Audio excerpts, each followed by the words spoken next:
Welcome to the latest in my video series, Rishi Devra, the Fantasy and the Facts. This video is video 29E and should be viewed after watching 29A, B, C and D. We've got a lot of slides to get through, so I'm going to fly through some of them quite quickly. So if you want to look at the detail, I suggest you pause the video before moving on. The last of the headings on Miss West's fundraising page is called Omni Awakening Institute for the Divine Sciences.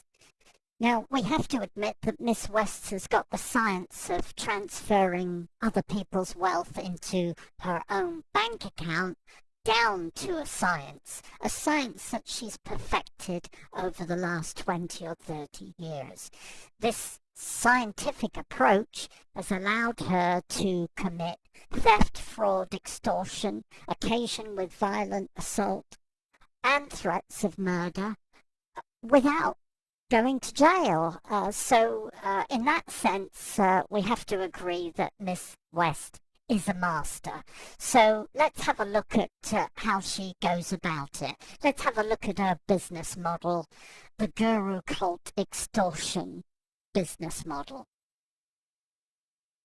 Over the past 15 years or so, Miss West has changed her name and her location 3 times.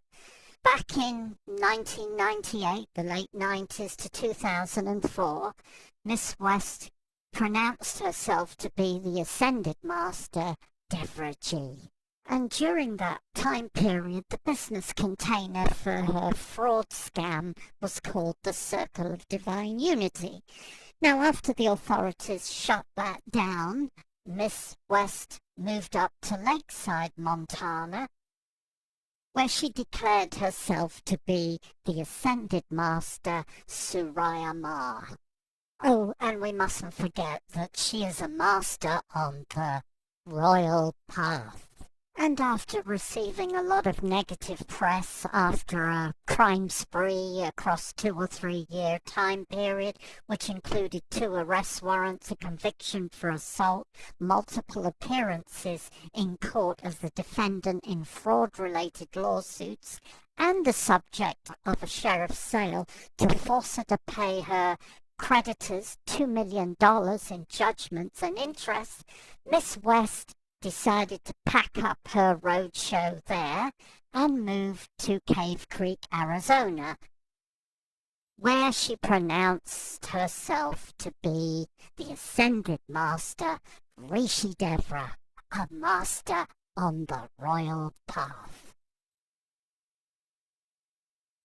The names and the locations may change, but the tried and tested business model does not. It involves Miss West swanning into an area, declaring herself to be an Ascended Master, publishing from her website all sorts of lies, deceit and propaganda, false life story, false bio, assertions that she's holding open the gates of time. And sure enough, some of the spiritually confused out there wander into the trap and either become envelope stuffers in her cult, or if they have wealth and power, she basically separates them from both. One way or the other, money, power, energy moves from the sheeple at the bottom up to Miss West. Long story short, it's the equivalent of putting people through a meat grinder, and out the other side comes money and, of course, a lot of blood and tears in the process. A more graphic illustration of Miss West's business plan is that of a farmer. A farmer has his cattle, his livestock, his wealth, his assets penned in, and every now and again he decides to send them off to market and convert them into cash. This is exactly what Miss West does. This is the divine science of a master on the royal path. It's all about money. It's all about control, power, but more than anything else, It's all about money. It's got nothing to do with spirituality. As anyone can see if they have been reviewing the information presented in these videos so far.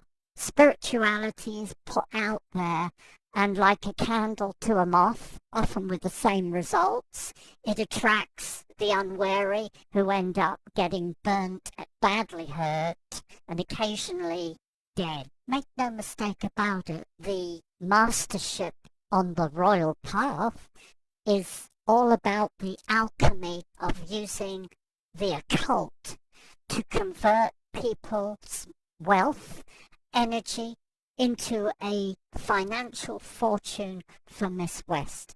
And because of her occult skills and ability to manipulate weak-minded people like Jeffrey Reynolds, her ex-husband Jack West, and Julio Williams, who are prepared to lie and cover up for her crimes, she has been able to do this for 20 or more years without going to jail. That's what all of this is about. On the screen now are excerpts from 2 emails sent to the whistleblower in 2004 when he was researching his lawsuit. Judy Morris refers to the fact that some of Miss West's European students were told that if they gave more money to her, they would be closer to God and God would love them even more. And below that is an excerpt from another email wherein the writer talks about Devra West's doctorates that she started to use in 2001, a DD and a PhD, and when a student asked where she got these degrees from, she said that the Christ had given them to her personally. We move on to 2007 here, and here is an excerpt from an email from Rebecca West, no relation to Devra West. Rebecca West was Devra West's office manager in 2007 and was witness to her assaulting Dr. Cole and extorting her entire net worth, estimated at $1.3 million.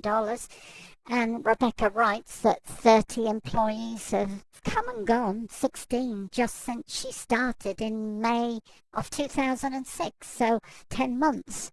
And it's this revolving door policy West has to employees where she advertises too good to be true jobs. People come from all over the states, and within the first 3 months, subjected to brainwashing and conditioning and forced to join her cult or are fired before the 90 days are up, after which she has to start paying employment insurance.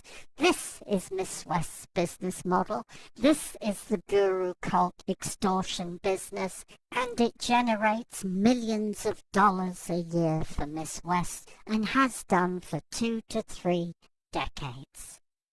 On the screen now is a slide we've seen in previous videos. It's basically a list of the crimes that we know about. In other words, this is just the tip of the iceberg.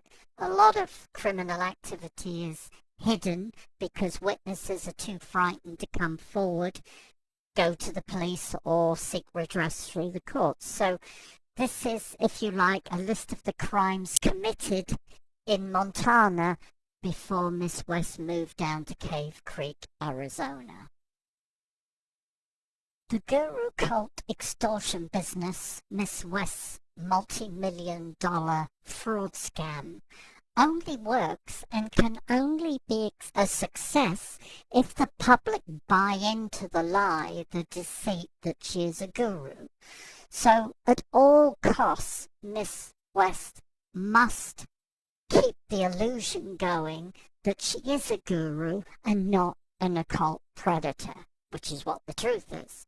So at the slightest whiff of scandal or dissent, and of course there's a lot of that, but most of it is kept hidden in the cult, Miss West and the senior members of the cult jump into action. Of course, Miss West being an occult master, can direct pain, intimidation, injury, and even death at those who dare to stick their head above the parapet and tell the truth. And at the same time, from her websites, she and the cult engage in a campaign of character assassination, disinformation, and deceit to basically overwhelm those who would tell the truth with lies. Miss West said it herself when she talked to the whistleblower in 2003. She said, "The truth doesn't actually matter, John. What matters is what you can make the public believe is the truth." In other words, if you make the lie big, make it simple, and keep saying it over and over again, eventually everyone will believe it. And these are just part of the sacred teachings of Devra Patton West, a master on the royal path. But let's hear Miss West say it in her own voice. It doesn't matter what is actually true. Viewers, you've just heard a teaching from a master on the royal path. Let us now look at a couple of victims of Miss West's guru cult extortion business, well-publicized victims. The first is John Watson, the whistleblower, who, like many, and this is going on now in Cave Creek, Arizona, he attended Miss West's meditation group, led by Jack West, her then husband, in 2001, November 2001, and in January 2002, having found out that he was a management consultant, Miss West recruited him into her business as a consultant. So, on the promise of pay and shares, John Watson agreed to work for 6 months.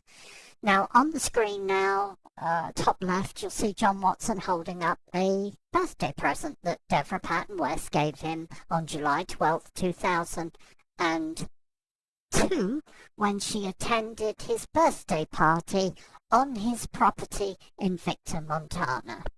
Less than a month later, Miss West, having spoken to God one evening and told by God that shares were a thing of the past, announced to Mr. Watson that he was not getting shares and he was not getting pay.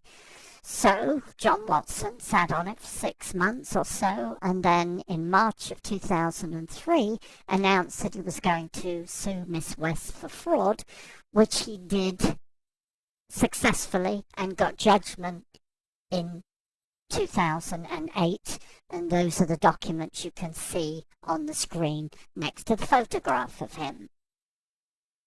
The second victim, another well-publicized victim, is Dr. Cole, who was a student of Miss West, and who, in 2003, along with Dr. Julio Williams and Dr. Cornell, posted defamatory statements on Miss West's website about John Watson after he had announced that he was going to sue her for fraud. Obviously, these people were put up to it by Miss West, who has this ability to manipulate people into doing things that they wouldn't normally do.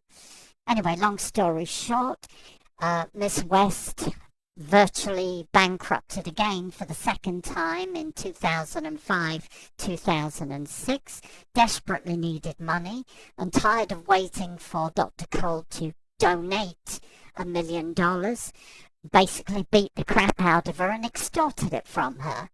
And on the screen you can see the news article which in 2008 announced Miss West's conviction for assault. To continue viewing the information and the teachings of a master on the royal path, please move to my next video, which is 29F. Thank you for watching and help me make my videos go viral.